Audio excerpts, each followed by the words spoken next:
नमस्कार किसान साथियों, एग्रीकल्चर गाइड में आपका स्वागत है। जब हम खेत की मेड़ पर खड़े होकर अपनी लहलहाती फसल को देखते हैं तो मन में एक सुकून होता है। लेकिन क्या आपने कभी उस खामोश मेहनत को महसूस किया है जो उस वक्त पौधे के भीतर चल रही होती है? बाहर से शांत दिखने वाला वो पौधा अंदर से एक बहुत ही व्यस्त फैक्ट्री है। एक ऐसी फैक्ट्री जिसमें हजारों मशीनें एक साथ काम कर रही हैं, जहां पाइपलाइनें बिछी हैं, जहां रसायनों का आदान प्रदान हो रहा है और जहां सूरज की रोशनी को पकड़कर उसे अनाज में बदला जा रहा है। हम अक्सर बाजार से महंगी खाद, टॉनिक और ग्रोथ प्रमोटर खरीद कर लाते हैं। हमें लगता है कि पौधे की ताकत उस बोरी में बंद है, लेकिन ये आधा सच है। खाद तो सिर्फ एक सहायक है, असली जादूगर तो खुद पौधा है। अगर हम ये समझ जाएं कि पौधा अपना भोजन कैसे बनाता है, वो कैसे सांस लेता है और कैसे मिट्टी से तत्वों को उठाकर दाने में भरता है, तो यकीन मानिए आप अपनी खेती का खर्च आधा कर सकते हैं और पैदावार दोगुनी। आज के इस वीडियो में हम खेती के सबसे गहरे विज्ञान में गोता लगाएंगे।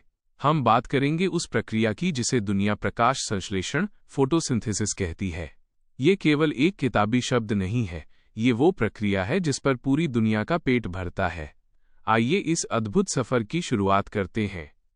आपने अभी तक चैनल को सब्सक्राइब नहीं किया है तो चैनल को सब्सक्राइब करें और वीडियो को लाइक करें। सबसे पहले हमें पौधे के नजरिए से दुनिया को देखना होगा। हम इंसान उपभोक्ताओं की श्रेणी में आते हैं, यानी हम दूसरों का बनाया हुआ भोजन खाते हैं। लेकिन पौधे निर्माता हैं, वे किसी और पर निर्भर नहीं हैं। वे अपना भोजन शून्य से बनाते हैं। उनके पास न तो चलने के लिए पैर हैं और न ही शिकार करने के लिए हाथ, फिर भी वे जिंदा हैं और बढ़ रहे हैं। आखिर कैसे? इस सवाल का जवाब छिपा है पौधे की पत्तियों में। जिसे हम साधारण पत्ता समझते हैं, वो असल में कुदरत का बनाया हुआ सबसे बेहतरीन सोलर पैनल और दुनिया का सबसे एडवांस किचन है। पौधे का पूरा जीवन चक्र इसी किचन में पकने वाले भोजन पर निर्भर करता है। इस पूरी प्रक्रिया को समझने के लिए हमें 4 मुख्य पात्रों को जानना होगा। ये 4 पात्र हैं: सूरज की रोशनी, पानी, कार्बन डाइऑक्साइड और क्लोरोफिल। जब ये चारों एक सही अनुपात में मिलते हैं तभी फसल बम्पर होती है। अगर इनमें से एक भी रूठ जाए तो आप चाहे कितना भी डीएपी डाल लें, पैदावार नहीं बढ़ेगी। कहानी की शुरुआत होती है सुबह की पहली किरण के साथ। जैसे ही सूरज निकलता है, पौधे की पत्तियां सक्रिय हो जाती हैं। पत्तियों के अंदर एक हरा पदार्थ होता है जिसे क्लोरोफिल कहते हैं। आपने देखा होगा कि जिस फसल का रंग गहरा हरा होता है वो ज्यादा स्वस्थ होती है। ऐसा क्यों? क्योंकि गहरा हरा रंग इस बात का सबूत है कि उस पौधे में क्लोरोफिल कूट कूट कर भरा है। यह क्लोरोफिल एक एंटीना की तरह काम करता है। इसका काम है सूरज से आने वाली ऊर्जा को पकड़ना। यह सूरज की रोशनी को सोख लेता है और उसे अपने अंदर कैद कर लेता है। बिना क्लोरोफिल के सूरज की रोशनी पौधे के लिए बेकार है। लेकिन सिर्फ ऊर्जा से पेट नहीं भरता, भोजन बनाने के लिए कच्चा माल भी चाहिए। यहां भूमिका आती है जड़ों की। जमीन के नीचे अंधेरे में पौधे की जड़ें एक बहुत बड़े नेटवर्क की तरह फैली होती हैं। इन जड़ों पर बहुत बारीक बाल होते हैं जिन्हें रूट हेयर्स कहते हैं। ये बाल मिट्टी के कणों के बीच छिपे हुए पानी को ढूंढ निकालते हैं। अब सवाल ये आता है कि जमीन के नीचे का पानी 100 फीट ऊपर पेड़ की पत्ती तक कैसे पहुंचता है। यहां कोई बिजली की मोटर नहीं लगी है। यहां काम करता है खिंचाव का सिद्धांत। जब सूरज की गर्मी से पत्तियों से पानी भाप बनकर उड़ता है तो ऊपर एक खाली जगह बनती है।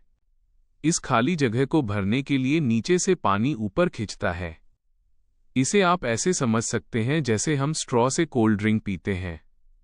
जब हम ऊपर से खींचते हैं तो नीचे का लिक्विड अपने आप ऊपर आता है। पौधे के तने के अंदर बहुत पतली पतली नलियां होती हैं जिन्हें जाइलम कहा जाता है। पानी इन्हीं नलियों से होता हुआ रफ्तार के साथ ऊपर चढ़ता है। और ख़ास बात यह है कि ये पानी अकेला नहीं आता। ये अपने साथ मिट्टी में घुले हुए नाइट्रोजन, पोटाश, सल्फर और जिंक जैसे खनिजों को भी घोलकर ऊपर ले आता है। यानी पानी पौधे का ट्रांसपोर्ट सिस्टम है। अब पत्ती के पास सूरज की ऊर्जा भी है और पानी भी। लेकिन भोजन बनाने के लिए एक और ख़ास चीज़ चाहिए और वो है कार्बन डाइऑक्साइड। ये वही गैस है जिसे हम इंसान बेकार समझकर सांस के जरिए बाहर छोड़ते हैं, लेकिन पौधों के लिए ये गैस अमृत है। पौधे की पत्तियों के नीचे लाखों सूक्ष्म छिद्र होते हैं जिन्हें रंध्र या स्टोमेटा कहते हैं।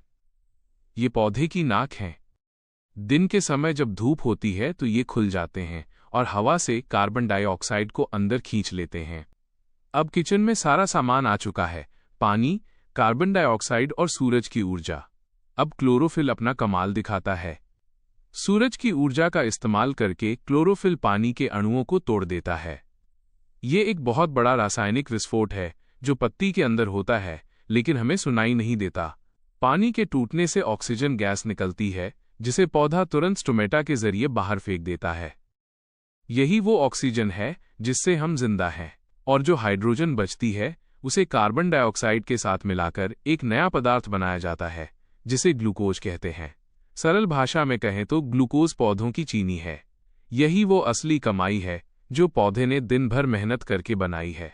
इसी ग्लूकोज को खाकर पौधा बढ़ता है, इसी से तना मोटा होता है और इसी से फल में मिठास आती है। अब यहाँ एक बहुत बड़ा पेच है जिसे समझना हर किसान के लिए जरूरी है। अक्सर हम देखते हैं कि हम खेत में खाद तो बहुत डालते हैं, लेकिन फसल फिर भी पीली रहती है या बढ़ती नहीं है। इसका कारण क्या है? इसका कारण ये है कि हम पौधे को सिर्फ कच्चा माल दे रहे हैं, लेकिन उसकी मशीनरी खराब है। आइए समझते हैं कि अलग अलग खाद इस प्रक्रिया में कहाँ काम आती है। नाइट्रोजन, इसका काम है पौधे के शरीर को बनाना और क्लोरोफिल का निर्माण करना। अगर नाइट्रोजन कम होगा तो पत्तियां पीली पड़ जाएंगी।